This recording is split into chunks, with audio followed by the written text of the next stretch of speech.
That night, my daughter-in-law slapped me across the face, and I chose to stay quiet.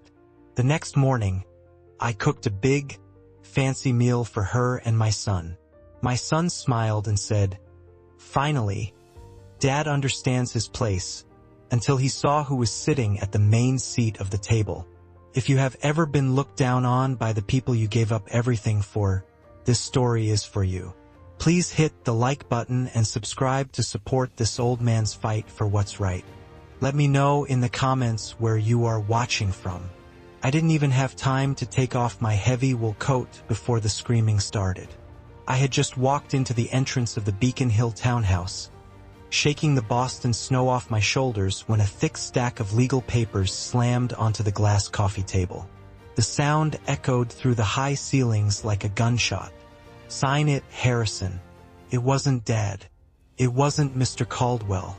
It was just Harrison, spoken with the kind of hate usually saved for a stray dog that had walked onto the carpet. My daughter-in-law, Monica, stood in the center of the living room. She was wearing a silk robe that probably cost more than my first car, holding a glass of red wine that was dangerously close to spilling on the Persian rug I had bought 30 years ago. I looked past her to the corner of the room. My son Preston was sitting there, curled up in the wingback chair. He was 42 years old, but in that moment he looked like a scared child. He wouldn't meet my eyes. He was staring at his shoes nervously, picking at a loose thread on his pants. I walked slowly to the table. My knees hurt from the cold, wet weather outside, a reminder of 50 years spent on construction sites. But I kept my back straight. I picked up the paper. The title was in bold black letters: Quitclaim Deed, Transfer of Ownership. It was a paper that would take away my rights to this house. The house I bought in 1982. The house where I raised my son. The house where my late wife took her last breath. And they wanted me to sign it over to them for $0. I looked up at Monica. Her eyes were wild with a mix of greed and panic. "You want me to sign over my home?" I asked, my voice calm and low. "It's not your home anymore, Harrison," she snapped, stepping closer. "It's a burden. You're a burden. Look at you. You're 72 years old. You wander around this $4.5 million house like a ghost. We need the money. Preston needs to invest in his business. You're just sitting on a gold mine doing nothing while your family drowns."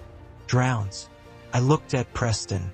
The company I handed over to him, the construction company I built brick by brick from the ground up, was debt-free when I retired 5 years ago.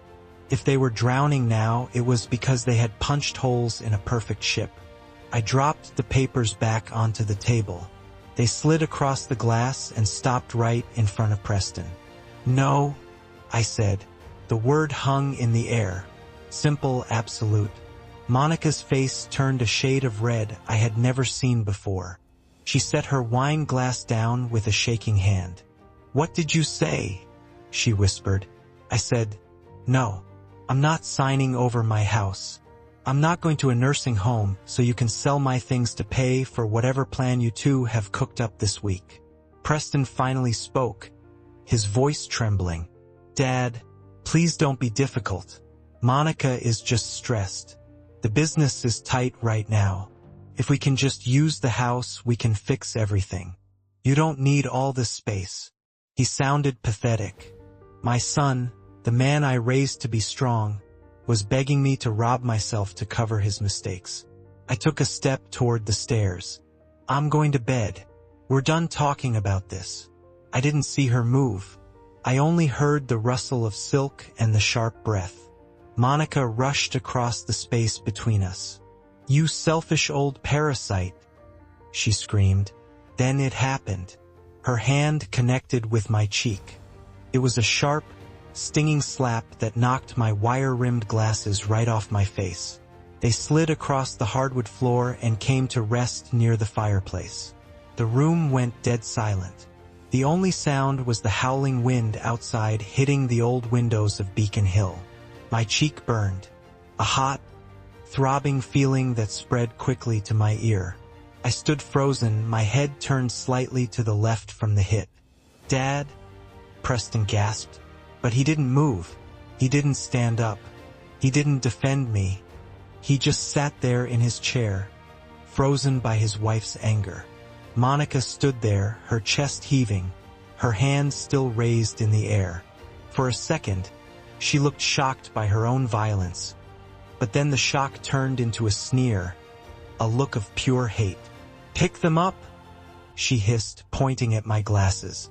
"And then sign the papers. Stop being a stubborn old fool and help your family for once. Help my family." I slowly bent down.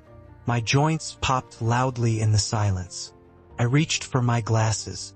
My hand was shaking slightly, not from fear, but from anger so cold it felt like ice water in my body. As I held the glasses in my rough hand, I looked at my knuckles. They were swollen and scarred. I got that scar on my finger in 1978, pouring the foundation for the first skyscraper my company ever built. I got the burn mark on my wrist pulling a worker out of a fire in '85. These hands had worked 14-hour days in freezing rain and hot sun. These hands had signed the checks that paid for Preston's private school. These hands had written a check for $100,000 for the wedding, where Monica stood in a white dress and promised to love and care for my son. And now these same hands were being slapped by a woman who had never worked a hard day in her life. A woman who looked at my life's work and saw only a piggy bank to be smashed open. I put my glasses back on. The world came back into focus. I saw the dust floating in the light of the chandelier. I saw the fear in my son's eyes and the smugness in my daughter-in-law's face. I could have yelled. I could have thrown them out right then and there. I still had the strength. I was old, but I wasn't weak. But as I looked at them, I realized that yelling would do no good. They didn't respect my voice. They didn't respect my history. They thought I was just a senile old man standing in the way of their money. So I decided to become exactly what they feared most. The silent man, the man who plans. I straightened my coat. I looked Monica dead in the eye. She flinched, waiting for me to hit her back, but I didn't raise a hand. "Fine," I said softly. Monica blinked, confused. "Fine what?" "Fine," I repeated, my voice empty of emotion. "You're right. Maybe I am too old for this house. Maybe I don't understand modern money stuff." A slow, winning smile spread across her face.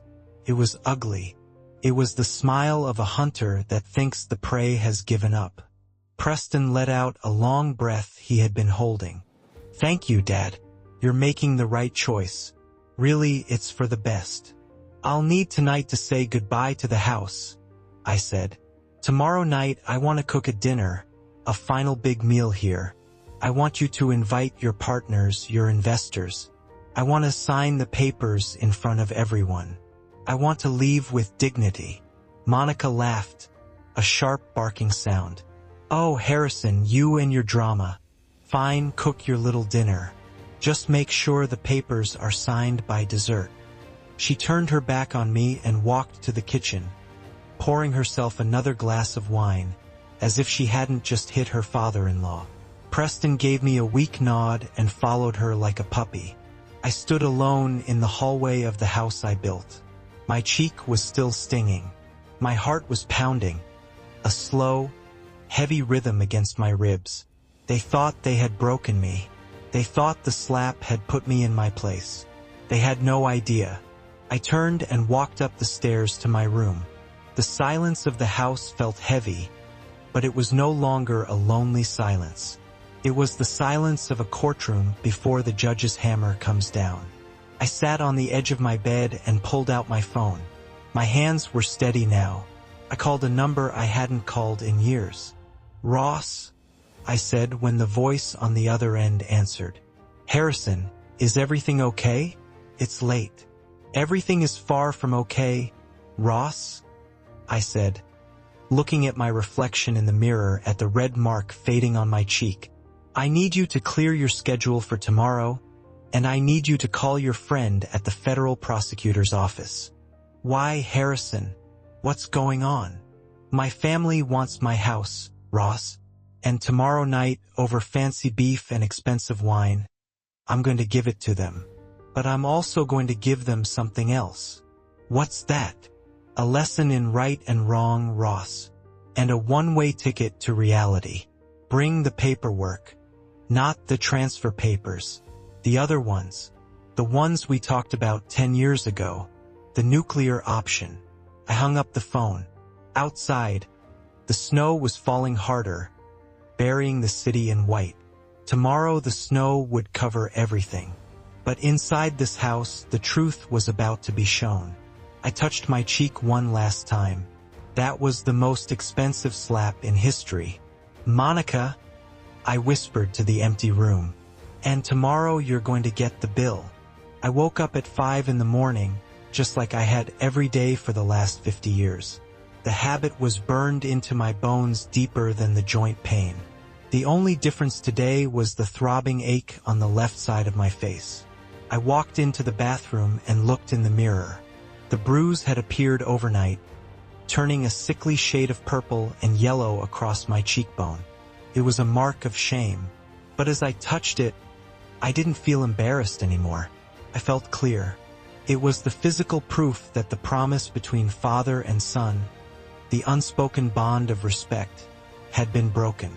I washed my face with cold water, shaved around the bruise carefully, and went downstairs. The kitchen was cold. This house, this 4.5 million pile of bricks and history, always held the chill in the morning. I liked it that way, kept you moving. I started the coffee maker, the old industrial one I had installed back in '95, and pulled the cast iron skillet from the rack. Bacon, eggs, toast. The smell of grease and coffee soon filled the air, a scent that usually meant safety and family. Today it was camouflage. I needed them to think I was just carrying on. I needed them to think I was broken enough to return to routine because I had no other choices. I heard them coming down the stairs around 8. The heavy, clumsy footsteps of my son, Preston, followed by the sharp, rhythmic clicking of Monica's heels. She was wearing shoes in the house again. I had asked her 1,000 times not to scratch the hardwood, but today I said nothing. I just flipped the bacon. They stopped in the doorway. I could feel their confusion coming off them like heat. They expected to find me sulking in my room or packing a bag or calling the police. They didn't expect me to be plating scrambled eggs with a calm hand. "Good morning," I said without turning around. "Coffee is hot." There was a long silence before Preston cleared his throat. It was a wet, nervous sound. "Morning, Dad." They sat at the island. I placed a plate in front of each of them. I watched Monica closely. She looked perfect. Her hair was perfectly styled. Her makeup flawless, hiding any trace of the monster she had been 12 hours ago. She looked at the food, then at me, and then the performance began. Her face crumpled. It was an impressive piece of acting. Her lower lip trembled and tears filled her eyes on command. She reached out across the marble counter and tried to take my hand. I let her. Her skin felt cold and dry. "Dad," she choked out. "Oh God, Dad, I'm so sorry. I don't know what came over me last night." I stood there, letting her hold my hand, my face showing nothing. "It was just the stress," she continued, the tears now flowing freely. "The market is crashing. Preston is under so much pressure with the loans, and my hormones have been all over the place. I haven't been sleeping. I feel terrible. You know I love you, right? I only want what's best for this family." Preston jumped in, eager to smooth things over. "Exactly, Dad. She was up all night crying. We're just so worried about the future. We didn't mean to hurt you." I slowly pulled my hand away and picked up my coffee mug. I took a sip, letting the silence stretch until they began to squirm. "You mentioned a plan," I said softly. "Last night, before the unpleasantness." Monica wiped her eyes instantly, the sadness vanishing as if she had flipped a switch. She sat up straighter, sensing an opening. "Yes," she said, her voice taking on that slick sales pitch tone she used on clients. "We've been looking into options. We realized that staying here in this big drafty house, it's dangerous for you. The stairs, the upkeep, it's too much. We found a place, Harrison. It's called Golden Horizon." She pulled a glossy brochure from her robe pocket and slid it across the counter. "It's a luxury senior living community," she said, tapping a photo of smiling old people playing chess in a sunroom. "It's top of the line. If we sell the house, we can pay for a platinum suite for you. $500,000 up front for a lifetime of care. You'd have nurses, gourmet meals, friends your own age. You'd be a king there, Dad. And with the rest of the money, Preston and I can save the company and build a future for little Leo. It's a win-win." I looked down at the brochure. Golden Horizon. The name sounded fancy. The photos looked expensive, but I knew better. I knew exactly what Golden Horizon was. 3 years ago, before I fully retired, the developers of that place had come to my company. They wanted Caldwell Construction to build it. I had reviewed the blueprints myself. I remembered sitting in my office looking at the plans and feeling sick. They wanted to use cheap concrete. They wanted to cut corners on the fire safety system. They wanted to use cheap insulation that was barely legal. I had thrown them out of my office. I told them I wouldn't put my name on a death trap. They found a cheaper, less honest contractor to do the job. And now my daughter-in-law wanted to put me inside those walls. She wanted to sell my solid Victorian home to lock me in a fire hazard made of drywall and lies just so she could get her hands on the $4 million. The anger flared in my chest, hot and sharp, but I pushed it down. I forced my hands to shake slightly as I held the brochure. I hunched my shoulders, making myself look smaller, older, defeated. "It looks nice," I said, my voice shaking. "It's beautiful," Monica urged, her eyes gleaming. "And they have a spot open right now, but we need to move fast. The market is changing. We need to sign the transfer papers today so we can list the house by Monday." I looked at Preston. He was shoveling eggs into his mouth, avoiding my gaze. He knew deep down he knew this was wrong. He knew I was capable. He knew I was healthy. But he was too weak to stand up to her. He was willing to sell his father to buy peace with his wife. I took a deep breath and let out a long shaking sigh. "Maybe you're right," I said. I felt the tension in the room snap. They both froze. "I'm getting older," I continued, staring into my coffee cup. "My knees hurt. The roof needs repairs. I can't do it anymore. Maybe it's time I stopped being stubborn. Maybe it's time I helped you." Monica let out a squeal of delight. She clapped her hands together. "Oh, Harrison, you're making the right choice. You're saving us. Thank you. I'll call the notary. We can sign this afternoon." "No," I said. Her smile stopped. "No, not this afternoon," I said, lifting my head. "I want to do this right. This house, it's my legacy. It represents 40 years of my life. I don't want to sign it away on a kitchen counter with bacon grease on my fingers." I stood up and walked to the sink, rinsing my plate. "I want a dinner," I said, turning to face them. "Tonight, a farewell dinner. I want you to invite your business partners, the investors you're trying to impress. I want to sign the papers in front of them. I want to show them that the Caldwell family is united, that I'm passing the responsibility to my son with my full blessing. I want to leave with dignity, surrounded by success." Preston looked at Monica. "Is that okay?" Monica was thinking. I could see the gears turning in her head. She was thinking about how it would look. An official signing ceremony in front of investors would look fantastic. It would prove that Preston had the money backing him. It would seal the deal. "That's a wonderful idea, Dad," she said, beaming. A celebration. We'll invite the partners. We'll make it a party. Good, I said. I'll cook. I want to make my beef Wellington. One last meal from my kitchen. You don't have to cook, Harrison, Monica said dismissively. We can order catering. No, insista. I'll cook. It's the least I can do. Fine. She waved her hand. Whatever makes you happy. Just be ready by 7. I nodded and walked out of the kitchen, heading back toward my room. My steps were slow and heavy, the walk of a man who had given up. But as soon as I turned the corner into the hallway, I stopped. The angle of the hallway mirror allowed me to see back into the kitchen without being seen. Monica was standing by the microwave, her phone in her hand. She was typing fast, a smirk twisting her lips. I watched her reflection in the dark glass of the microwave door. She hit send and then held the phone up, admiring her work. The screen was bright, and from my angle, the large text she had typed was perfectly readable in the reflection. It was a message to a number saved as Gavin. I knew that name. Gavin was Preston's biggest competitor, a man who had tried to bankrupt us for a decade. The message read, "The old man took the bait.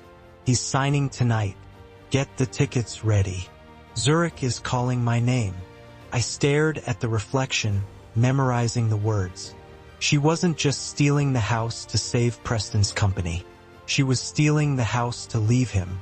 She was going to take the money, betray my son, and run off with his rival. I felt a cold smile touch my lips. It wasn't a smile of happiness. It was the smile of a general who has just seen the enemy expose their weak spot. "Enjoy your victory lap, Monica," I whispered to the empty hallway. "Because tonight you're going to choke on it." I turned and walked silently up the stairs. I had a lot of work to do. I had to buy ingredients for a feast. I had to sharpen my knives. And I had to visit an old friend who knew how to bury bodies. Legally speaking, the act was over. Now the hunt began. I told them I needed truffles for the beef Wellington. It was a believable lie because everyone knew I took my cooking as seriously as I took my construction contracts. Truffles were hard to find and expensive, which gave me at least 2 hours of time alone. I put on my heavy wool coat, buttoned it up to the chin to hide the shaking that still sometimes came over my body, and walked out the door. The cold Boston air hit me like a physical blow. But it felt good. Felt real. Inside that house, everything was a lie. But out here, on the gray, slush-covered streets, the world was exactly what it appeared to be. Cold, hard, unforgiving. I didn't go to the market. I drove my old Lincoln Town car past the expensive grocery stores and drove through the winding, narrow streets of the North End. I parked in a spot that was technically illegal, but the beat cops in this neighborhood knew my car. They knew I had built the police station back in '92. They would look the other way. I walked up 3 flights of stairs in a brownstone building that smelled of old paper and pipe tobacco. There was no elevator. The gold lettering on the frosted glass door was peeling slightly. Ross A. Geller, attorney at law. Ross had been my friend since Vietnam and my lawyer since I laid the first brick of Caldwell Construction. He was the only man alive who knew where all the bodies were buried, figuratively speaking. I pushed the door open. The office was exactly as it had been for 40 years. Walls lined with legal books that hadn't been opened in a decade. A desk that looked like it could survive a bomb blast, and Ross sitting behind it looking like a bulldog in a 3-piece suit. He looked up when I entered, a smile forming on his face, but the smile died instantly when I stepped into the light. His eyes locked onto the left side of my face. The bruise was darker now, a blooming violet shadow against my pale skin. Ross stood up slowly. He was 70 years old, but he moved with the dangerous grace of the Marine he used to be. "Who hit you, Harrison?" he asked. His voice was low, a growl that shook in the quiet room. I sat down in the leather chair opposite him. It groaned under my weight. I didn't want to say it. Saying it made it real. Saying it meant admitting that my family was broken beyond repair. "It doesn't matter, Ross," I said, waving my hand dismissively. "It was an accident. A misunderstanding. Don't lie to me," Ross snapped, coming around the desk. "I've known you for 50 years. You don't walk into doors and you don't get into bar fights. Not anymore. Who put their hands on you?" I looked at him. I saw the real concern in his eyes, the loyalty that I had failed to find in my own bloodline. "My daughter-in-law," I whispered. "Monica." Ross stopped dead. He stared at me, his jaw tightening until a muscle jumped in his cheek. He didn't ask why. He didn't ask for details. He simply nodded once, turned around, and walked back to his safe. He spun the dial with practiced ease. "I assume we're not here to discuss assault charges," he said, pulling out a thick manila envelope. "Knowing you, if you wanted her in handcuffs, she'd already be there. You're here for the business." He tossed the envelope onto the desk. It landed with a heavy thud. "I asked you to look into the company finances last week," I said, picking up the envelope. "Before all this happened, I just had a bad feeling. Preston has been avoiding me. He keeps asking for loans. I needed to know if the foundation was cracking." Ross poured 2 glasses of scotch and slid one toward me. "You might want to drink that before you open the file, Harrison. The foundation isn't cracking. The foundation is gone. The building is floating on thin air." I took a sip of the burning liquid and opened the clasp. I pulled out the summary sheet. My eyes scanned the columns of numbers, and my stomach dropped. I had left Preston a company with $12 million in assets and 0 debt. I had left him a machine that printed money if you just kept it running. What I was looking at now was a crime scene. $2.8 million in debt. Outstanding loans to 3 different banks. Vendor payments over 90 days past due. But it was the asset column that made me freeze. "What is this?" I asked, pointing to a line item. "What is Crypto Future Holdings? Why is there 4 million listed here?" Ross sighed and sat down heavily. "Because your son is an idiot, Harrison. He mortgaged the heavy equipment. He used the current contracts as collateral. He took almost all the liquid money and invested it in cryptocurrency and NFTs, digital pictures of monkeys. Harrison, he bought digital air." I stared at the paper. My hands started to shake. I had spent 40 years waking up at 4 in the morning. I had missed birthdays. I had worked through fevers and broken bones. I had built hospitals, schools, and libraries. Real things, things you could touch, things that sheltered people. And my son had traded it all for internet magic beans. "The market crashed last month," Ross continued, his voice gentle now. "The crypto is worthless. It's gone. The banks are calling in the loans. He has 30 days before they file for forced bankruptcy. He's drowning Harrison. That's why they want the house." It all made sense. The desperation, the panic in Monica's eyes, the slap. They weren't just greedy. They were terrified. They were standing on the edge of a cliff, and the only rope they could find was my home. But then I remembered the reflection in the microwave. I remembered Monica's text message. "Zurich is calling my name. Preston is a fool," I said quietly, closing the file. "He's weak and he's stupid. He destroyed my legacy because he wanted to get rich quick without doing the work. But he's not evil. He's just pathetic." I looked up at Ross.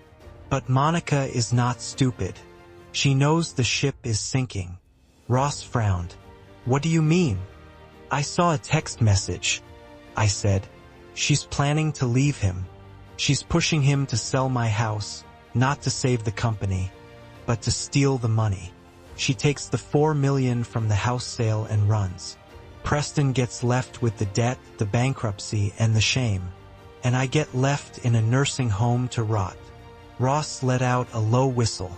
That's cold, even for her. She's cheating on him, Ross, I said.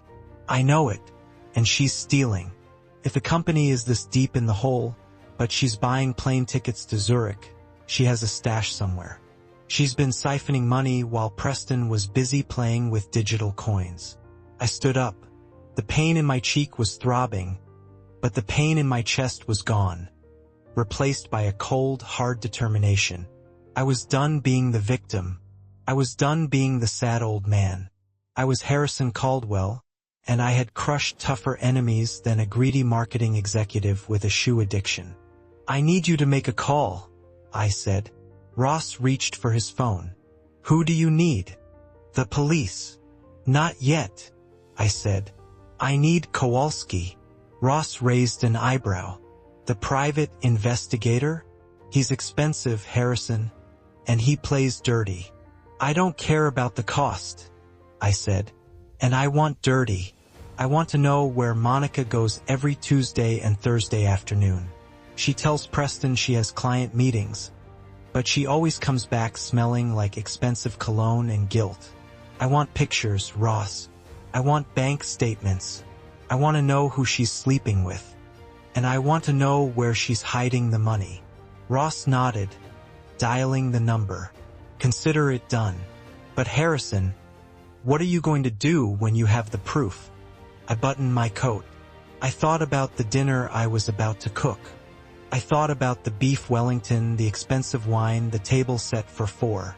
I'm going to serve dinner, I said, walking to the door. And then I'm going to serve justice. Get the papers ready, Ross, and call your friend at the federal prosecutor's office. Tell him to be hungry. I walked out into the cold hallway. The game had changed. They thought they were playing checkers with a senile old man. They didn't realize I had been playing three-dimensional chess since before they were born. I was going to buy the truffles now. The dinner had to be perfect. After all, it was the last meal of a condemned woman. I drove to the outskirts of the city where the snow had turned into gray slush along the roadside. The meeting place was the parking lot of a Home Depot in Revere. It was a fitting place for a man like me. I had spent half my life in parking lots like this, loading lumber and drywall into trucks, arguing with suppliers about cement grades. Now I was here to buy something much darker than building materials. Kowalski was waiting for me in a gray sedan that blended perfectly into the line of parked cars. He was a man who looked like he had been carved out of granite and left out in the rain too long. He didn't wave. He just unlocked the passenger door as I approached. I climbed in. The car smelled of stale coffee and heater dust. "You're not going to like this, Mr. Caldwell," Kowalski said without introduction. He didn't look at me. He was staring out the windshield, watching the shoppers push their carts through the slush. "I didn't come here to be liked, Kowalski," I said. "I came here for the truth. Do you have it?" He reached into the back seat and pulled out a thick manila envelope. He handed it to me, felt heavy in my hands, heavier than a hammer, heavier than a brick. I opened the clasp and slid out the stack of photographs. The first few were standard. Monica entering a high-end restaurant downtown. Monica walking into a fancy hotel. Monica getting into a black Mercedes. But it was the man in the Mercedes that made my breath catch in my throat. I knew that face. I knew the arrogance in that jawline. I knew the way he slicked his hair back. It was Gavin. Gavin Lynch. My hands tightened around the photos, crinkling the edges. Gavin wasn't just a stranger. He wasn't just a random lover. He was my enemy. 10 years ago, he had tried to drive Caldwell Construction into the ground. He had bribed building inspectors to delay my permits. He had spread rumors about my money problems. He had tried to steal my best foreman. I had beaten him then. I had crushed him in court and outbid him on the city hospital project. I thought he had crawled back into whatever hole he came from. But here he was, sitting in a car with my daughter-in-law, laughing. "She's sleeping with the enemy," I whispered. It was almost funny in a sick, twisted way. "Keep looking," Kowalski said, his voice flat. I flipped to the next photo. It was taken through a restaurant window. Monica and Gavin were leaning across the table. They were kissing. It wasn't a shy kiss. It was passionate, possessive. The kiss of two people who had been together for a long time. But it was the next photo that made my blood run cold. They were sitting at a table with papers spread out between them. I recognized the letterhead on the documents, even from the grainy distance of the zoom lens. It was a blueprint for the Golden Horizon nursing home, and next to it were flight schedules. "She's not just cheating on him," Kowalski said. "She's plotting." He pulled a small digital recorder from his pocket. "I managed to get close to their table," he said. "I looked like an old man reading a newspaper. Nobody pays attention to old men, right?" He pressed play.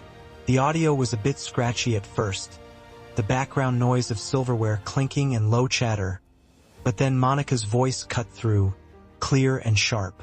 "He's going to sign tonight, Gavin." I played the sad daughter-in-law card. I cried. I told him we were drowning. The old fool ate it up. "He's cooking us a dinner tonight to make it official." Then came Gavin's voice, smooth and oily. "And Preston? Does he suspect anything?" Monica laughed. That sound chilled me to the bone. It was the same laugh she used when she watched reality TV shows about people ruining their lives. "Preston is an idiot. He thinks selling the house is going to save his crypto investments. He has no idea the money is already set aside for the Cayman account. As soon as the wire hits from the house sale, I'm transferring $4 million to the Zurich account." "And then?" Gavin asked. "And then we fly," Monica said. "First class, one way. By the time Preston realizes the money is gone, we'll be skiing in the Alps." "What about the old man?" Gavin asked. "And the kid?" I closed my eyes. I didn't want to hear this part, but I forced myself to listen. I needed to hear it. "Harrison will be broke," Monica said, her voice cold and empty of humanity. "The IRS will come after Preston for the unpaid payroll taxes I hid. They'll both likely end up in prison or on the street. It doesn't matter. They're dead weight, Gavin." "And Leo?" Gavin asked. "What about your son?" There was a pause on the recording. A long, terrible silence. "Leo is resilient," Monica finally said. "Preston's sister can take him or foster care. I can't take a 10-year-old to Zurich, Gavin. He'd cramp our style. Besides, he reminds me too much of his father, weak." Kowalski clicked the stop button. The silence in the car was deafening. I sat there staring at the dashboard. I felt a tear roll down my bruised cheek, but it wasn't for me. I didn't care that she called me a fool. I didn't care that she was stealing my money. I had been broke before. I could handle being broke again. But Leo, my grandson, the boy who sat on my lap and learned how to drive a toy excavator, the boy who drew me pictures of skyscrapers, she was going to throw him away like garbage. She was going to leave him to the mercy of the system just so she could sip champagne in Switzerland with my enemy. She wasn't just a bad wife. She wasn't just a thief. She was a monster. Preston was a fool.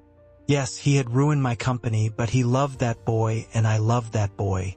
The sadness inside me began to harden, turned into something heavy and dangerous. I was no longer a disappointed father. I was no longer a tired retiree. I reached into my coat pocket and pulled out a thick envelope of cash. I handed it to Kowalski. "There's a bonus in there," I said, my voice steady. "For the audio." Kowalski took the money. "What are you going to do, Mr. Caldwell?" I looked down at the photo in my lap, the one of Monica kissing Gavin. I looked at her face, the face of the woman who had slapped me, the woman who had eaten at my table for 10 years. "I'm going to go home," I said. "I'm going to cook a beef Wellington, and I'm going to make sure she never steps foot in Zurich or anywhere else ever again." I opened the car door and stepped out into the cold. The wind bit at my face, but I didn't feel it. "You're a good man, Mr. Caldwell," Kowalski called out after me. I stopped and looked back at him. My reflection was caught in the side mirror of his car. I didn't look like a good man. I looked like a man who was about to burn his own house down to kill the rats inside. "No, Kowalski," I said. "I was a good man. Tonight, I'm something else entirely." I walked back to my car. My movements were smooth, purposeful. The aches in my joints were gone. The hesitation was gone. Monica had made a fatal error. She thought she was the predator because she was young and ruthless. She forgot that the old wolf isn't old because he's lucky. He's old because he's the most dangerous thing in the woods. I started my engine. I had one more stop to make before I went home. I needed to visit the bank, not to withdraw money, but to see exactly how deep the rot went. I had a feeling that the mortgage fraud was just the tip of the iceberg, and if I was going to bury her, I needed every shovel of dirt I could find. I pulled out of the parking lot, leaving the gray slush behind. The sun was setting, casting long shadows over the city. It was the perfect time for a hunt. I touched the bruise on my face one last time. It throbbed, a steady drumbeat of war. "Tonight, Monica," I whispered. "Tonight we feast, and you're the main course." I drove to the First National Bank branch on State Street, where I had kept my personal accounts since 1985. The building was an imposing structure of gray stone and brass revolving doors, designed to make you feel small and the bank feel powerful. I walked in, and the smell of old money and floor wax hit me. It was a familiar scent. I had signed the loan papers for my first excavator here. I had deposited the check for my first $1 million contract here. This place held the financial history of my life. I walked straight to the office of the branch manager, Peter Sterling. Peter was a good man, a few years younger than me, who had taken over the branch when his father retired. He smiled when he saw me, but the smile didn't reach his eyes. There was a tightness in his jaw, a subtle shift in his posture that told me something was wrong before I even sat down. "Mr. Caldwell," he said, standing up to shake my hand. "This is a surprise. We weren't expecting you until next month for the CD rollover." I sat down in the plush chair opposite his desk. I kept my coat on. I wasn't planning on staying long. "I need to review my standing, Peter," I said. "I'm thinking about making some changes to my estate planning. I want to see a full credit report and a list of all liens against the Beacon Hill property." Peter went pale. He sat down slowly, his fingers hovering over his keyboard. He licked his lips. "The Beacon Hill property," he repeated. "Harrison, are you sure you want to look at that today? Maybe we could schedule a formal review for next week." I leaned forward. The leather of the chair creaked. "Today, Peter. Now, print it out." He typed for a few seconds, his eyes darting back and forth across the screen. The silence in the office was thick. I could hear the hum of the hard drive and the distant murmur of tellers counting cash. Finally, the printer in the corner whirred to life. Peter walked over and retrieved a stack of papers. He hesitated before handing them to me. "Harrison," he said, his voice low, "I assumed you knew. I assumed you authorized these." The signatures matched. The notary stamps were valid. If I had known. "Give them to me, Peter." I took the stack. The paper was warm. I put on my glasses, the ones Monica had knocked off my face less than 24 hours ago, and began to read. The first page was a summary.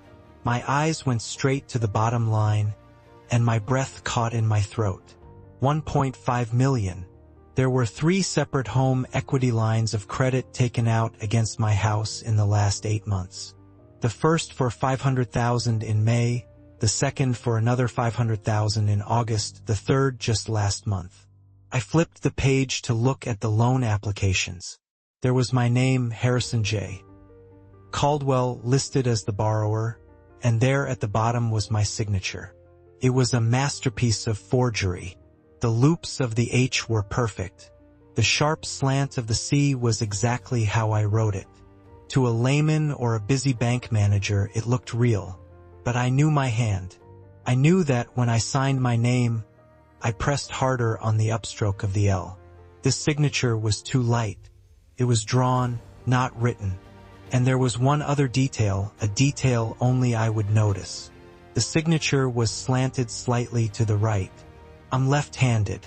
My natural slant is to the left or vertical. This was signed by a right-handed person trying to copy my style. I looked at the co-borrower line. It was blank, but the funds had been wired to a corporate account. Who owns Shell Corporation 88 LLC? I asked, pointing to the beneficiary of the wire transfer. Peter looked at the screen. It's a holding company registered in Delaware. We did the standard KYC checks. The authorized signer is... He clicked a few keys and his face went white. Monica Caldwell. I closed my eyes for a second.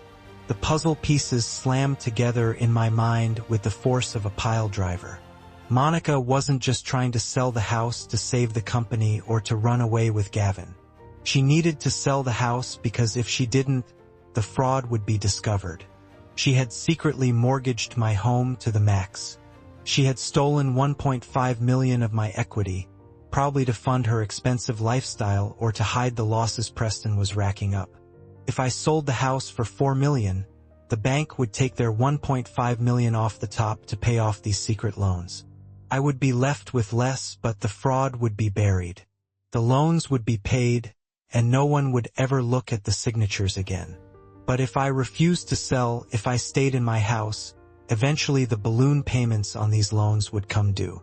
I would get a foreclosure notice for a debt I didn't know I had, and then the investigation would start. She was desperate because she was running out of time. She had stolen my identity. She had committed bank fraud. She had committed wire fraud. These weren't family squabbles. These were federal crimes. Each count carried a maximum sentence of 30 years in federal prison. She had turned my home into a crime scene. I looked up at Peter. He was sweating. "Harrison," he stammered. "I need to call legal. We need to file a suspicious activity report. If you didn't sign these, we have a massive compliance failure." "Don't call anyone yet, Peter," I said, my voice surprisingly steady. "Not yet. I need copies of everything. The applications, the wire transfer receipts, the notary statements, everything." He nodded vigorously. Of course. I watched him print the documents. My mind was racing. Monica had crossed a line that couldn't be uncrossed. Stealing from family was one thing, but exposing me to the risk of foreclosure, destroying my credit, stealing my good name that I had spent 70 years building, that was an act of war. She wasn't just a thief. She was a parasite that had burrowed so deep she was threatening to kill the host. I thought about Preston. Did he know? Did he know his wife had forged his father's signature? Or was he so lost in his digital fantasy world that he had no idea his wife was robbing his inheritance? It didn't matter. Ignorance wasn't a defense. Peter handed me a thick manila folder. I took it and stood up. "Harrison," Peter said, standing up with me. "I'm so sorry. If there's anything I can do..." "There's one thing," I said. "Don't freeze the accounts yet. Don't alert her. Let the payment for this month go through if it's set up. I want her to think she's safe for 24 more hours." Peter looked conflicted, but he nodded. "I can give you 24 hours. After that, I have to report this to the regulators. That's all I need." I walked out of the bank. The folder under my arm felt like it was burning a hole in my coat. I got back into my Lincoln and locked the doors. The interior was freezing, but I was sweating. I looked at the documents one last time. I traced the forged signature with my finger. It was a violation so intimate, so personal, it made me want to vomit. She had used my name. She had used the name my father gave me, the name I gave my son, to steal. I pulled out my phone. My thumb hovered over Ross's number. I knew what this call meant. Once I made it, there was no going back. There would be no family counseling. There would be no reconciliation. This was the nuclear option Ross had warned me about. But then I touched my cheek. It still throbbed. I remembered her sneer. I remembered the text message about Zurich. I remembered her calling me a burden. I pressed the call button. Ross answered on the first ring. "You have the pictures?" "I have more than pictures, Ross," I said, staring at the stone facade of the bank. "I'm at First National. Monica took out 3-second mortgages on my house. 1.5 million. She forged my signature." There was a silence on the other end so deep I thought the call had dropped. Then Ross let out a breath that sounded like a hiss. Jesus, Harrison. That's heavy. That's RICO territory. If she moved the money across state lines, she wired it to a shell company, I said, and she's planning to flee to Switzerland. "Ross, this isn't a civil suit anymore." "No," Ross said, his voice hardening into his lawyer tone. "No, it's not. Do you want me to call the precinct?" "No," I said. I looked at the Federal Deposit Insurance sticker on the bank door. Local cops are for domestic disputes. Local cops are for shoplifters. This is a sophisticated financial crime involving a federally insured institution. Don't call the police, Ross. Call the FBI and call your friend at the U.S. Attorney's Office. I want a federal prosecutor. I want the kind of power that doesn't just arrest you, but buries you. "Are you sure, Harrison?" Ross asked quietly. "Once you ring that bell, you can't unring it. She's your son's wife. She's the mother of your grandson. She's a criminal, Ross," I said. "And tonight at dinner, I'm going to introduce her to the consequences of her actions. Bring the prosecutor to the house. Tell him to bring a warrant." "I'll make the call," Ross said. 7 p.m.? 7 p.m., I confirmed. I hung up the phone and started the car. The engine rumbled to life, a deep, powerful sound. I had the truffles. I had the photos. And now I had the smoking gun. I merged into traffic, heading toward the upscale butcher shop in the South End. I needed the best cut of beef tenderloin money could buy. The beef Wellington had to be perfect. The pastry had to be flaky and golden. The meat had to be tender, because tonight wasn't just a dinner. It was an execution, and I was the executioner. I parked the car and sat there for a moment watching the house. From the outside, it looked perfect. The brick facade was warm and inviting in the twilight, the windows glowing with golden light against the darkening sky. It looked like the kind of home where happy families lived, where grandfathers told stories by the fire and children slept safe in their beds. But I knew the truth. It was a movie set, a beautiful front hiding a rotten structure that was about to collapse under the weight of greed and lies. I walked up the front steps, the heavy bag of groceries in one arm, the folder of evidence tucked securely inside my coat against my ribs. I unlocked the door and stepped into the heat. The air inside felt thick, suffocating. It smelled of Monica's expensive potpourri, a sickening scent of dried lavender that tried to mask the underlying tension. The house was quiet, too quiet. It was the silence of people holding their breath, waiting for the other shoe to drop. I had barely closed the door when I heard small running footsteps on the hardwood. "Grandpa!" Leo came skidding around the corner from the library. My grandson, 10 years old, with messy hair and eyes that saw too much. He stopped a few feet away from me, looking at my heavy coat and the bag in my arm. He looked scared. Not the kind of scared a kid gets from a bad dream, but the deep, settling anxiety of a child who knows the adults are lying to him. "Hey there, sport," I said, forcing a smile onto my tired face. I put the grocery bag down on the bench. "What are you doing up? Is your homework done?" He didn't answer. He just walked up to me and wrapped his arms around my waist, burying his face in my coat. He smelled like peanut butter and crayons. I rested my hand on his head, feeling the softness of his hair.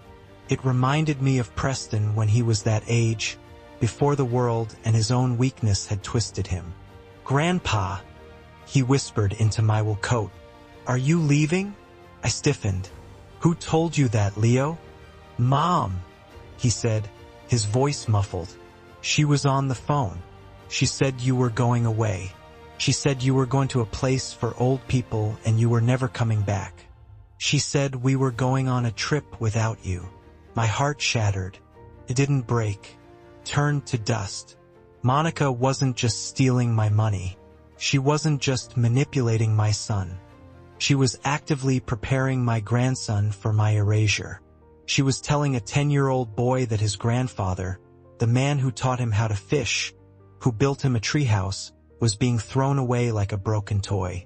I pulled Leo back gently so I could look him in the eye. I crouched down, ignoring the pop in my knees until we were face to face. "Leo, look at me. I'm not going anywhere. Do you understand? I'm right here." He looked at me, his lower lip trembling. "But she said it. She said it was a done deal. That's why." He paused, looking over his shoulder toward the living room to make sure his parents weren't listening. He reached into the pocket of his jeans and pulled out a small blue booklet. "It was my passport. I stole it," he whispered, shoving it into my hand. "I found it in your desk. I hid it, Grandpa. If you don't have your passport, you can't go away, right? You have to stay here." I stared at the passport in my hand. Then I looked at the boy. He had committed a tiny act of rebellion, a desperate, clumsy attempt to keep his family together. He was fighting for me in the only way he knew how, while his father, my own son, sat in the other room and let his wife plan my destruction. That was the moment. That was the tipping point. Until now, part of me had been operating on anger, on the need for justice. But looking at Leo, I felt something else. A fierce protective instinct that went back to the caveman. Monica was a threat. She was a predator threatening my cub. And predators don't get warnings. They get eliminated. I slipped the passport into my coat pocket next to the evidence of her crimes. "You're a brave boy, Leo," I said, my voice thick with emotion. "Thank you, but you don't have to worry. Nobody is making me leave. Tonight, everything is going to be fixed. I promise." "Fixed? How?" he asked, hopeful. I stood up, picking up the grocery bag. "With a special dinner. Why don't you go upstairs and play video games for a bit? Put on your headphones. The grown-ups have boring business to talk about before we eat." He nodded, trusting me completely. "Okay, Grandpa." I watched him run up the stairs, his footsteps light and quick. I waited until he was gone, until the sound of his door closing echoed from the second floor. Then I turned toward the living room. Preston was sitting on the sofa, staring blankly at the television. He wasn't watching it. He was just letting the blue light wash over him, hiding in the noise. He held a glass of whiskey in his hand. He looked exhausted, beaten down by life and by the woman he had married. I walked into the room. He looked up, startled, as if he had forgotten I lived there. "Dad," he said, sitting up straighter. "You're back. Did you get the stuff for dinner?" "I did," I said. I set the bag down on the floor. Preston looked at the bag, then at me. He looked away, unable to hold my gaze. "Monica is upstairs getting ready," he muttered. "She invited the investors. They'll be here at 7. I nodded slowly. I took a step closer to him. I needed to know. I needed to give him one last chance, not to save himself from the law, but to save his soul in my eyes. "Preston," I asked, my voice quiet, "are you sure about this?" He swirled the whiskey in his glass. Sure about what? About selling the house? About Golden Horizon? About everything. He sighed. A long, heavy sound of defeat. Dad, we talked about this. It's the only way. The company needs the money. The company your mother and I built, I said. This house is her legacy, Preston. She picked out the wallpaper in the dining room. She planted the hydrangeas out front. Are you really okay with signing that away? Are you okay with putting me in a home? He flinched. He took a large gulp of whiskey. Stop it, Dad. Don't do that. Don't use Mom against me. It's complicated. You don't understand modern business. You don't understand the pressure I'm under. Monica says this is the best option. She has a plan. She knows what she's doing. Monica says. Monica has a plan. He didn't have a single original thought left in his head. He was a hollow man filled up with his wife's poison. He wasn't protecting the family. He was sacrificing it to save his own skin because he was too cowardly to face his failures. I looked at him, and I realized I wasn't looking at my son anymore. I was looking at an accomplice. A weak, unwitting accomplice perhaps, but an accomplice nonetheless. He was willing to sell me out. He was willing to let Leo lose his grandfather. All because it was easier than saying no to his wife. I understand perfectly, Preston, I said. My voice was cold now, empty of the warmth I had shown Leo. I understand better than you think. I picked up the grocery bag. I'll be in the kitchen, I said. Don't disturb me. This meal needs to be precise. I walked away, leaving him alone with his whiskey and his blue light. I walked down the hallway into the kitchen, the heart of the home. I unpacked the groceries. The beef tenderloin, the mushrooms, the puff pastry, the foie gras. Expensive ingredients for a very expensive lesson. I set everything out on the counter in neat rows. Mise en place. Everything in its place, just like on a construction site, just like in a courtroom. I walked over to the knife block and pulled out my chef's knife. It was a high-carbon steel blade, Japanese-made, razor-sharp. I had taken care of it for years. I grabbed the honing steel. I stood there in the quiet kitchen and began to sharpen the knife. Shink, shink. The sound was rhythmic, hypnotic, steel against steel. It was the sound of preparation, the sound of a weapon being readied for war. I thought about Monica upstairs, painting her face, getting ready to play the gracious hostess while planning her escape to Zurich. I thought about Preston drowning in his drink. I thought about Leo hiding my passport. Shink, shink. Tonight, the truth would cut deeper than any blade. Tonight, I would carve the rot out of this family. I would serve them a meal they would never forget. I tested the edge of the knife against my thumb. It bit into the skin instantly, drawing a tiny bead of blood. Perfect. I wiped the blade clean. It was time to cook. The guests were coming. The prosecutor was coming, and judgment was coming with them. I seared the beef tenderloin in the cast iron pan. The sound was a violent hiss, a burst of steam and smoke that smelled of iron and blood. I didn't rush. I let the crust form, dark and caramelized, sealing the juices inside. Cooking a beef Wellington is like structural engineering. It's about layers. It's about moisture control. If you rush the foundation, the whole thing collapses. I had learned that pouring concrete in the 80s, and I applied it to every aspect of my life. I moved the meat to a rack to rest and turned my attention to the duxelle. I had chopped the mushrooms by hand, thousands of tiny pieces until they were almost a paste. I sautéed them with shallots and fresh thyme, watching the steam rise. You have to cook all the water out. If there's any moisture left, it makes the pastry soggy. It ruins the integrity of the structure. Patience is the only tool that works. I stirred the mixture, the wooden spoon scraping the bottom of the pan, rhythmic and steady. Behind me, I heard the click-clack of heels. Monica breezed into the kitchen. She was wearing a red dress that was too tight and too bright. The kind of dress you wear to a casino, not a family dinner. She had her phone pressed to her ear, her voice loud and grating against the quiet focus of my kitchen. "Yes, send the listing agreement over tonight," she said, pacing back and forth. "I want it live on the MLS by 8 tomorrow morning.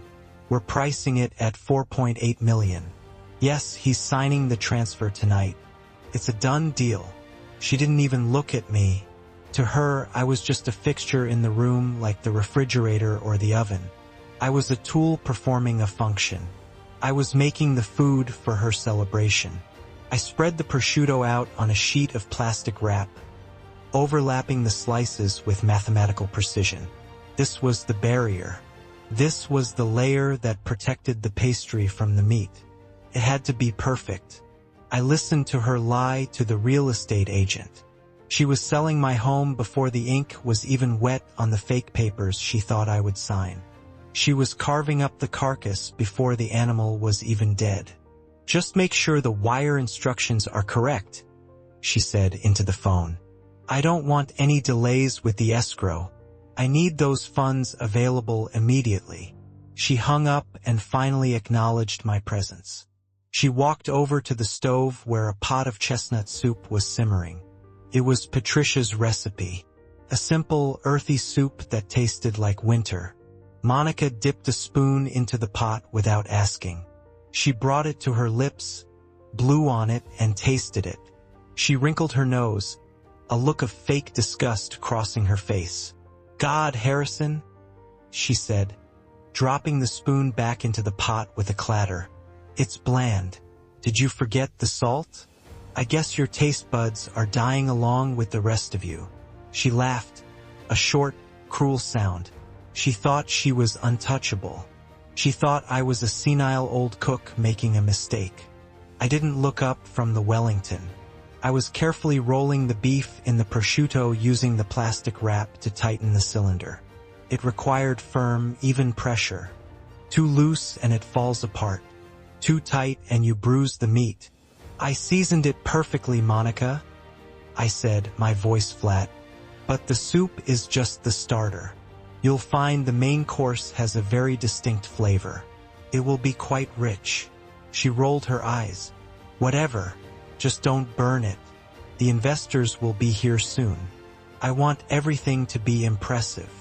She turned and walked out, her heels clicking away toward the dining room. Impressive? Yes, it would be impressive. I unrolled the puff pastry. It was cold and smooth. I brushed it with egg wash, painting the yellow liquid on with a delicate touch. I placed the meat in the center and began to fold the pastry over. This was the final layer, the facade. It would turn golden and flaky in the oven, hiding the red meat inside. It was a beautiful lie wrapping a bloody truth. Just like Monica, just like this dinner. I scored the top of the pastry with the back of my knife, creating a decorative pattern of leaves and vines. It was unnecessary, but I did it anyway. I wanted it to be perfect. I wanted her to see the beauty of it before I destroyed her world. I slid the Wellington into the oven and set the timer. 40 minutes. That was all the time left. I wiped my hands on a towel and walked into the dining room. The table was a long slab of mahogany that I had refinished myself 20 years ago. I opened the china cabinet. I took out Patricia's wedding china, the white porcelain with the gold rim. We only used it for Christmas and special anniversaries. Monica had asked to sell it on eBay a month ago. She said it was old-fashioned. I set the places with careful slowness. One place setting at the head of the table for me, one to my right for Preston, one to my left for Monica, and one at the other end of the table. I placed the heavy silver fork, the knife, the crystal wine glass. I folded the linen napkin into a sharp triangle. Monica walked in as I was lighting the candles. The room was dim, lit only by the flickering flames and the lights of the city outside the bay window. It looked elegant. It looked expensive. "Who's the fourth setting for?" she asked. gesturing to the empty chair at the foot of the table. I lit the last candle and blew out the match. The smoke curled up into the air, a thin gray ribbon. "A special guest," I said. "Someone who's going to help us finalize the transaction." She smiled, greedy and sharp. "Oh, did you invite a notary? Or maybe one of Preston's angel investors?" "That's smart, Harrison. Good thinking. We should have a witness." "Yes," I said, looking at the empty chair. "A witness is exactly what we need." I walked back to the kitchen. The timer went off. I pulled the Wellington out of the oven. It was magnificent, golden brown, glistening with fat, the smell of butter and roasted meat filling the air. It was a masterpiece. I placed it on the carving board and let it rest. You have to let it rest or the juices run out. You have to wait. I stood there in the quiet kitchen, listening to the hum of the refrigerator. I could hear Preston coming down the stairs, the ice clinking in his glass. I could hear Monica humming to herself, happy, victorious. They had no idea. They saw an old man cooking dinner. They didn't see the architect standing in the rubble of his own life, holding a detonator. I picked up the carving knife. It was razor sharp. I had honed it until it could split a hair. I looked at my reflection in the blade. I looked tired. I looked old. But I also looked ready. I put the Wellington on the silver serving platter. I carried it into the dining room. The candles flickered as I passed. "Dinner is served," I said. Preston and Monica sat down. They looked at the food with hunger. They looked at me with expectation. I smiled. It was the first time I had smiled in months. Bon appetit, I whisperat. The trap was set. The bait was cooked. Now all I had to do was wait for the snap. The grandfather clock in the hallway chimed 7 times. The sound was deep and vibrating, shaking through the floorboards of the dining room. It was the heartbeat of the house, a sound that had marked every birthday, every holiday, and every funeral for the last 30 years. Tonight, it sounded like a funeral bell. It was a meal fit for a celebration, even if the only thing we were celebrating was the end of a lie. Preston was shaking.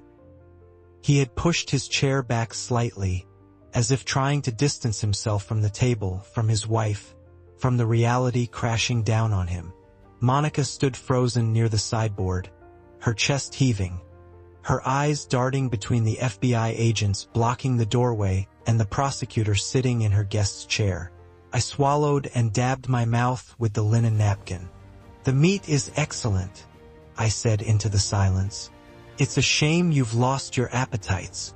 I looked at Monica.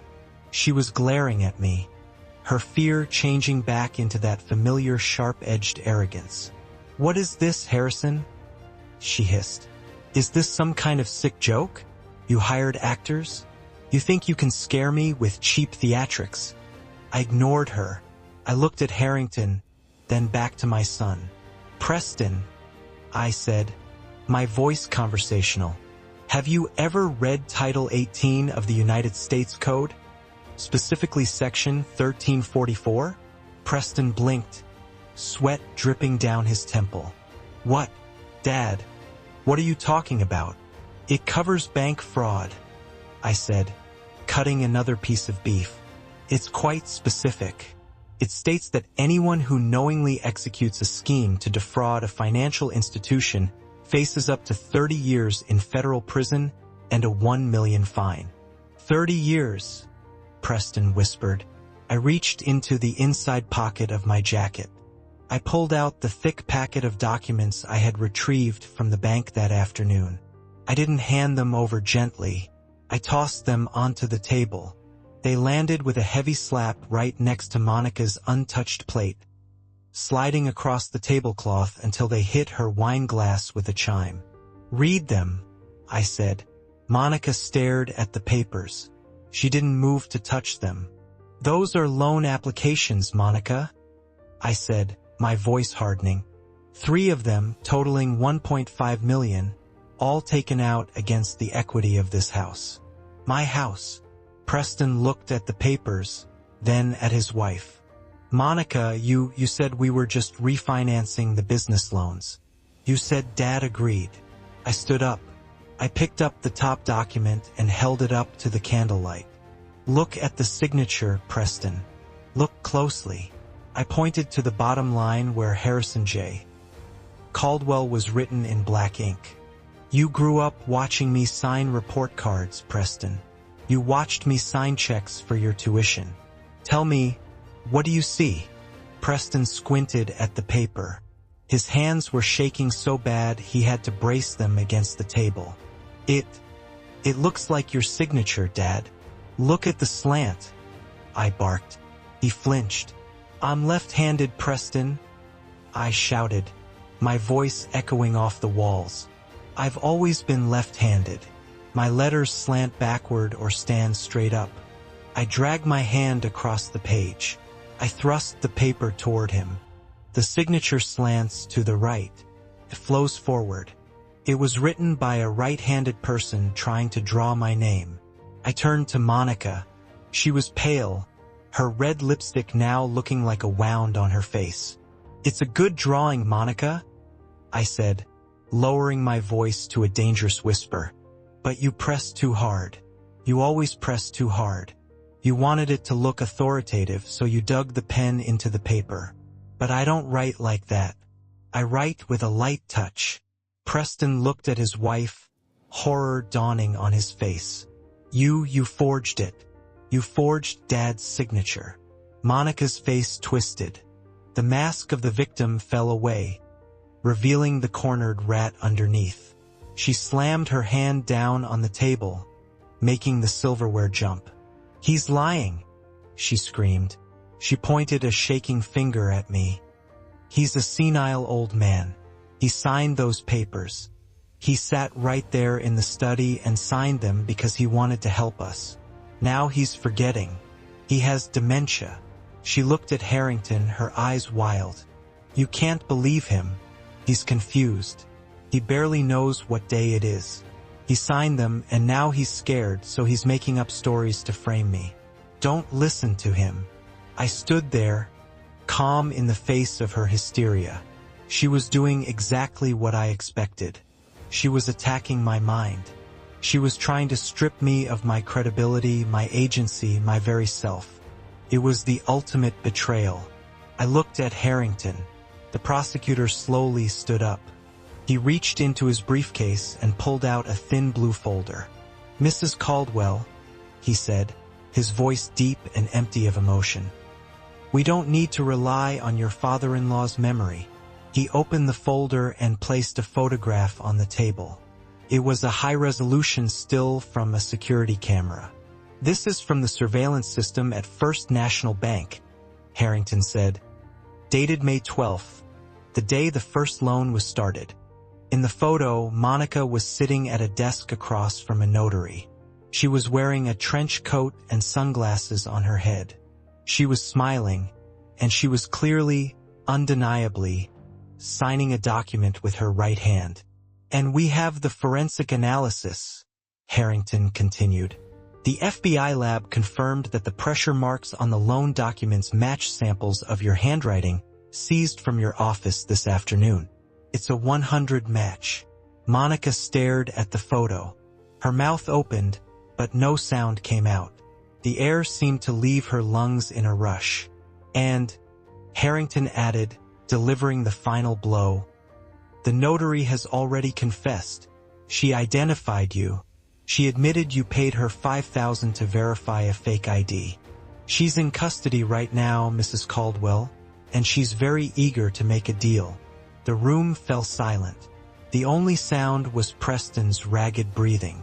He looked at the photo, then at his wife. He looked like a man who had just watched his entire world dissolve into ash. Monica, he whispered. She backed away until she hit the wall. Her eyes were wide, vacant. The arrogance was gone. The greed was gone. There was only the terrifying realization that the game was over. It was for us? she stammered, her voice thin and weak. "I did it for us, Preston." "No," I said, cutting her off. "You didn't." I reached into my pocket and pulled out my phone. "Sit down, Monica," I said. "You haven't finished your soup, and you definitely haven't heard the best part yet." "You think this proves anything?" Monica spat. Her voice was shrill, slicing through the heavy silence of the dining room. She pointed a manicured finger at the surveillance photo on the table. "That could be anyone. This blurry and handwriting analysis is junk science. It's subjective. Any lawyer worth his salt will tear this apart in court. I didn't forge anything.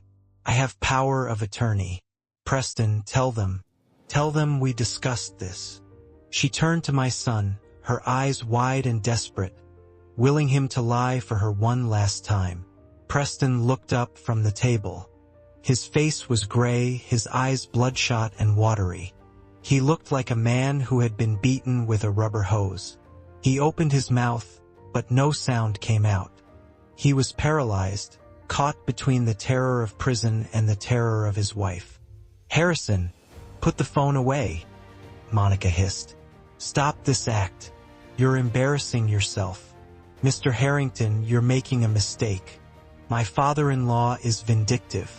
He's upset because he's losing his mind and we had to make hard decisions about his care. This is elder dementia showing up as paranoia." I looked at her. It was impressive in a way. Even with the FBI standing in her dining room, even with photographic proof of her crimes staring her in the face, she was still trying to gaslight the room. She was still trying to sell the narrative that I was the problem. She was a fighter. I would give her that. But she was fighting a war that was already over. I tapped the screen of my phone. I didn't look at her. I looked at the sleek wireless speaker sitting on the sideboard, the one she used to play jazz during her cocktail parties. "I don't think we need to rely on handwriting analysis, Monica," I said, my voice calm and measured. "And we certainly don't need to rely on my fading memory. I think we should hear it from the source." I pressed the connection button. The speaker emitted a cheerful electronic chime as it paired with my device. The sound was bright and modern, a sharp contrast to the doom hanging in the air. Monica froze. She looked at the speaker, then back at me. A flicker of true terror finally pierced her defiance. "What are you doing?" she whispered. I scrolled through my files until I found the one Kowalski had sent me. It was labeled Tuesday Lunch. "I'm playing your exit interview," I said. I hit play. The sound of silverware clinking against china filled the room, amplified by the high-quality speakers. It sounded crisp and clear. Then came the ambient hum of a busy restaurant. And then Monica's voice cut through the air. It was relaxed, confident, the voice of a woman in total control. "He's going to sign tonight, Gavin." I played the sad daughter-in-law card. I cried. I told him we were drowning. The old fool ate it up. Preston flinched as if he had been slapped. He looked at the speaker, his mouth slightly open. Then came the man's voice. "Gavin Lynch, my enemy." "And Preston? Does he suspect anything?" Monica's laugh echoed through the dining room. It was a cruel, dismissive sound. It bounced off the walls, mocking the man sitting to my right. "Preston is an idiot." The words hung in the air, brutal, unfiltered. "Preston is an idiot," she repeated on the recording. "He thinks selling the house is going to save his crypto investments. He has no idea the money is already set aside for the Cayman account. As soon as the wire hits from the house sale, I'm transferring $4 million to the Zurich account." In the dining room, the real Monica made a sound like a strangled cat. She lunged toward the sideboard, trying to reach the speaker, but the FBI agent stepped in her path, blocking her with a wall of muscle. "Turn it off," she screamed. "It's fake. It's a deep fake. He used AI. Turn it off." I didn't turn it off. I turned the volume up. "And then," Gavin asked on the recording, And then we fly, Monica's voice purred. First class, one way.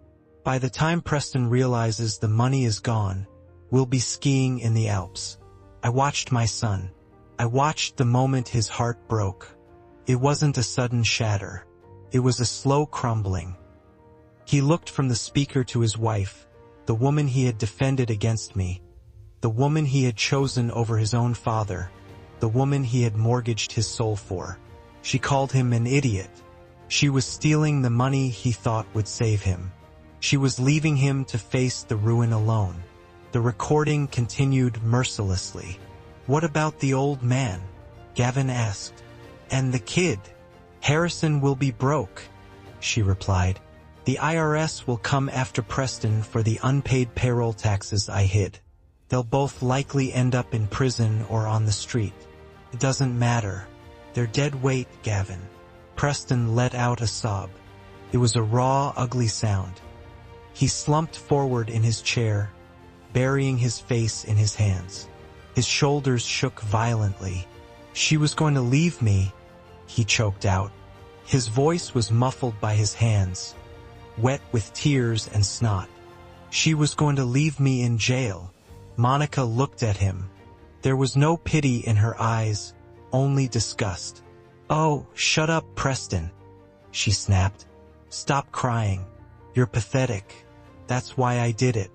Because you're a weak, spineless loser who couldn't run a lemonade stand, let alone a construction company."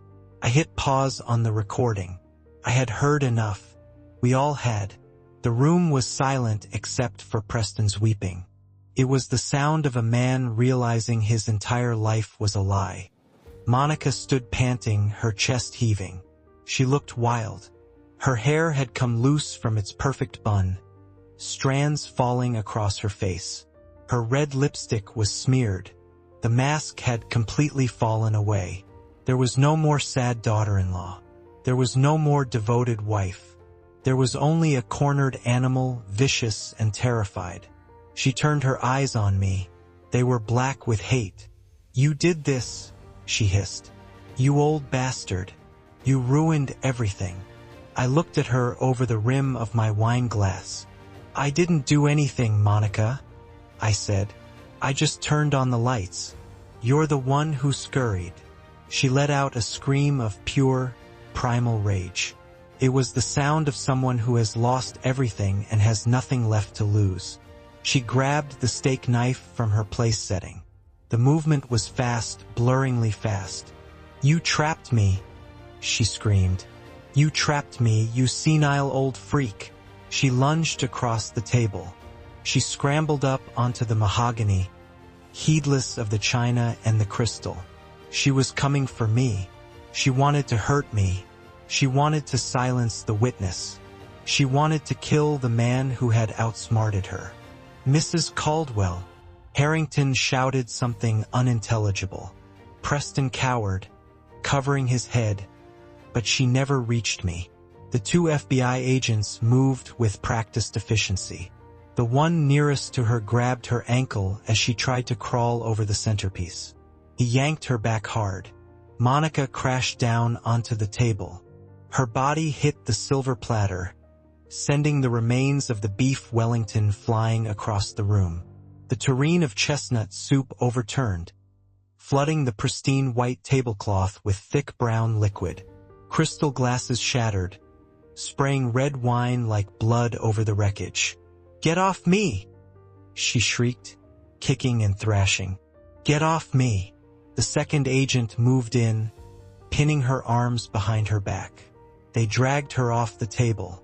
She took the tablecloth with her, pulling everything down in a chaotic cascade of breaking glass and silverware. The candles fell and were put out in the soup, plunging the room into semi-darkness, lit only by the light from the hallway. They wrestled her to the floor. The sound of the handcuffs ratcheting shut was loud and final. Click, click, click. I sat there amidst the ruin of my dinner. A piece of puff pastry had landed on my lap. I brushed it off gently. I picked up my wine glass, which had miraculously survived the carnage. I took a sip, Preston was on the floor on the other side of the room, having fallen out of his chair in the panic. He was curled into a ball, sobbing hysterically. Monica was face down on the Persian rug, her cheek pressed into the wool, the same way she had slapped mine. She was spitting curses, panting, struggling against the weight of the federal agents on her back. "You have the right to remain silent," Harrington said, stepping over a broken plate. His voice was calm, professional, the voice of the law restoring order to chaos. "Anything you say can and will be used against you in a court of law." "I don't have the right to remain silent," Monica screamed into the rug. "I have rights. This is entrapment. He recorded me without my consent. That tape is inadmissible." Harrington looked down at her. "Actually, Mrs. Caldwell, that recording was made in a public place where there's no expectation of privacy. And your boyfriend, Gavin, has already been picked up. He's singing like a bird. He gave us the account numbers in Zurich 20 minutes ago." Monica went limp. The fight drained out of her, leaving only the hollow shell of a criminal who had been caught. I looked at the mess. The soup staining the rug, the broken crystal, the ruined meal. It was a disaster, but it was also the most satisfying dinner I had ever hosted. I looked at Harrington. "I apologize for the mess," I said. "I assume you have enough evidence now?" Harrington nodded, a small smile touching his lips. "More than enough, Mr. Caldwell. More than enough." He signaled to the agents. "Get her up." They hauled Monica to her feet. She looked small now. The red dress was stained with soup. Her hair was a disaster. She looked at me one last time as they dragged her toward the door. "You're my father," she whispered, her voice cracking. "How could you do this? We're family." I stood up slowly. I walked around the debris on the floor until I was standing right in front of her. I looked into her eyes. I saw the fear. I saw the manipulation still trying to work its way out even now. I wiped a speck of sauce from my lip. "Family doesn't steal," I said. "Family doesn't lie. And family certainly doesn't strike the hand that feeds them." I leaned in close so only she could hear me. "You slapped me, Monica. I took it. I let you have your moment. But you weren't just hitting me. You were hitting my legacy. You were hitting my grandson's future. And for that, I don't serve forgiveness." I straightened up and looked at the agents. "Take the trash out," I said. They pushed her forward. She began to scream again, cursing my name, cursing Preston, cursing the world. Her voice faded as they dragged her down the hallway and out into the cold night. I turned back to the room. Preston was still on the floor, weeping. The dining room was destroyed. My family was destroyed. But the rot was gone. The tumor had been cut out. It was messy and it was painful, but the patient would survive. I looked at the empty chair at the head of the table, the chair where a man of integrity sits. I sat back down. I wasn't done yet. I still had a son to deal with, and I had a grandson upstairs who needed to know that the monsters were gone. The agents hauled Monica toward the foyer, and the fight had left her, but the venom remained. As the cold metal of the handcuffs bit into her wrists, she twisted her head back to look at us. Her face twisted into a mask of pure ugliness. That wasn't the face of the socialite she pretended to be, but the face of a street brawler. "You're all pathetic," she screamed, spit flying from her lips, landing on the expensive wallpaper she had picked out 6 months ago. "I carried this family. I did the dirty work while you two sat around playing house. You owe me. You hear me, Harrison? The surgery was over, and now the recovery could begin." I didn't comfort him. I didn't tell him it would be okay, because I didn't know if it would be. That was up to him now. I walked past him, stepping carefully over the debris, because I had one more stop to make. I had to go upstairs. I had a 10-year-old boy waiting for me, and he needed to know that the bad people were gone and that his grandfather was never, ever leaving. The smell of wet concrete is better than any cologne money can buy. It's the scent of progress. It's the scent of permanence. I stood on the scaffolding, looking down at the foundation of the new community center in South Boston. The wind was whipping off the harbor, smelling of salt and diesel, but I didn't feel the cold. I felt alive. 6 months ago, I was a ghost haunting my own life, waiting to be put out to pasture. Today, I'm the CEO of Caldwell Construction again. I'm the first one on site at 5 in the morning and the last one to leave when the lights go out. I watched the mixer truck backing in, the reverse beep cutting through the morning air. I signaled the foreman, a man named Miller, who I had hired back the day after I fired my son. Miller had been let go by Preston because he was too expensive. I hired him back because he knows how to pour a slab that will last 100 years. We're not building crypto farms anymore. We're not chasing digital ghosts. We're building real things with steel and stone. The debt is being paid down. The reputation is being scrubbed clean. It's hard work. It's exhausting, and I love every second of it. I took a day off last week. It was the only day I've missed in 6 months. I put on my best suit and went to the federal courthouse. I sat in the back row.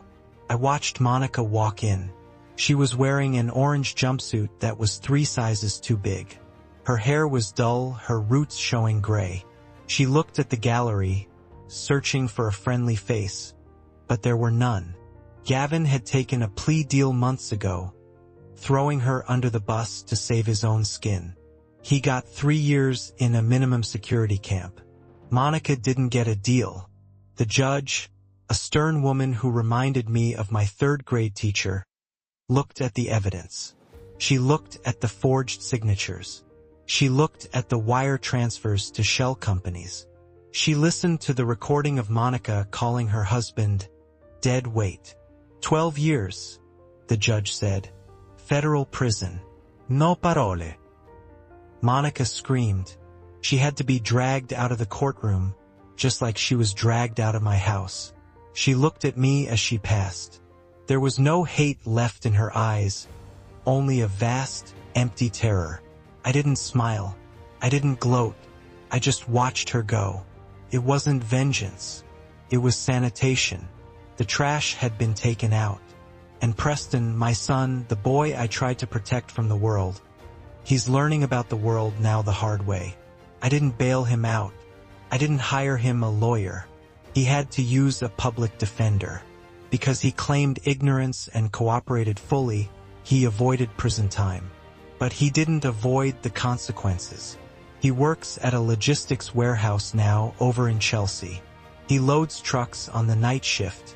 He lifts boxes for $15 an hour. He lives in a studio apartment that makes my old rented room look like a palace. He calls me sometimes. He sounds tired. He sounds humble. Last week, he asked if he could borrow $50 for groceries. I told him no. It was the hardest no I've ever said, but it was the most necessary. I told him that payday is on Friday and he'd have to figure it out until then. He cried a little, but he figured it out. He's learning the lesson at 42 that he should have learned at 12. You eat what you kill. You sleep in the bed you make. I checked my watch. It was 3 o'clock. Time to go. I handed my hard hat to Miller and walked to my truck. It's a new truck, a Ford F-350 heavy duty. I traded in the Lincoln. I needed a vehicle that could work. I drove to the elementary school. The bell rang just as I pulled up. A sea of children flooded out, but I only saw one. Leo. He saw my truck and ran toward me, his backpack bouncing on his shoulders. He climbed into the passenger seat, breathless and smiling. Did you bring the glue, Grandpa? He asked before the door was even closed. I tapped the pocket of my work jacket. Would glue high grade, just like you asked. He pumped his fist. Yes, today we finished the roof. We drove home, not to a cold house filled with secrets, but to a home. We set up in the library, which used to be Monica's staging area for her social climbing. Now it's a workshop. The expensive rugs are rolled up. The table is covered in balsa wood and blueprints. We're building a model house, a replica of the one we live in. We've been working on it for 3 months. I'm teaching him how to read the plans. I'm teaching him how to measure twice and cut once.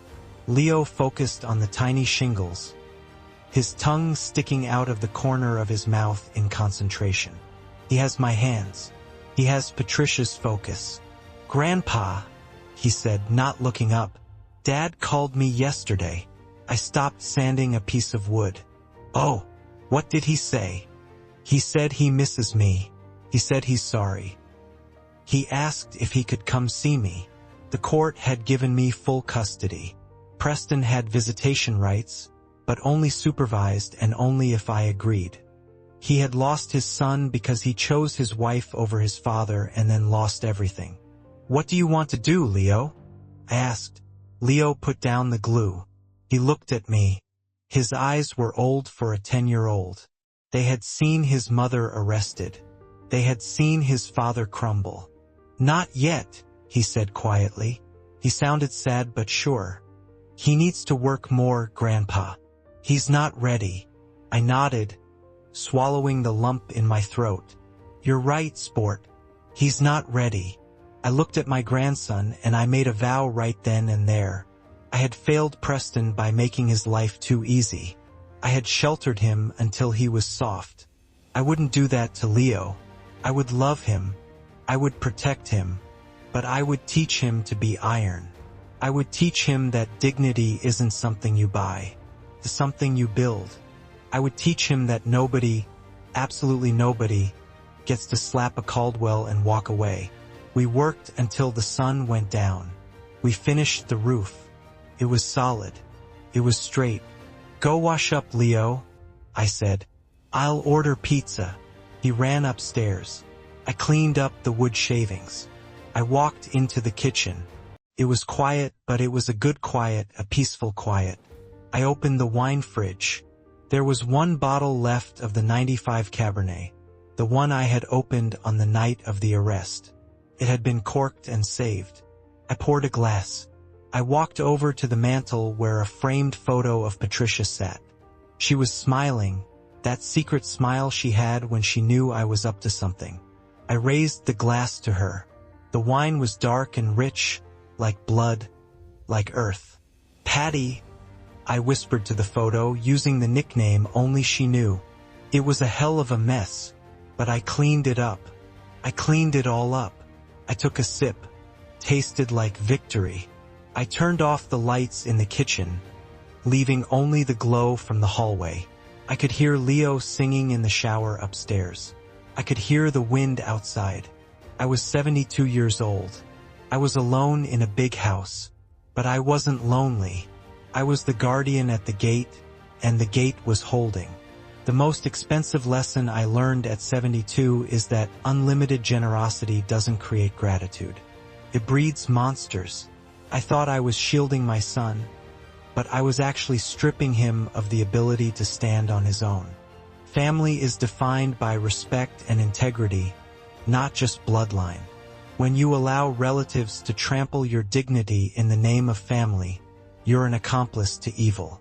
Sometimes the greatest act of fatherly love isn't giving more, but coldly saying no to teach the necessary weight of responsibility.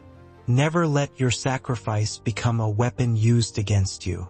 If the story of justice and awakening connected with you, please hit the like button and share it.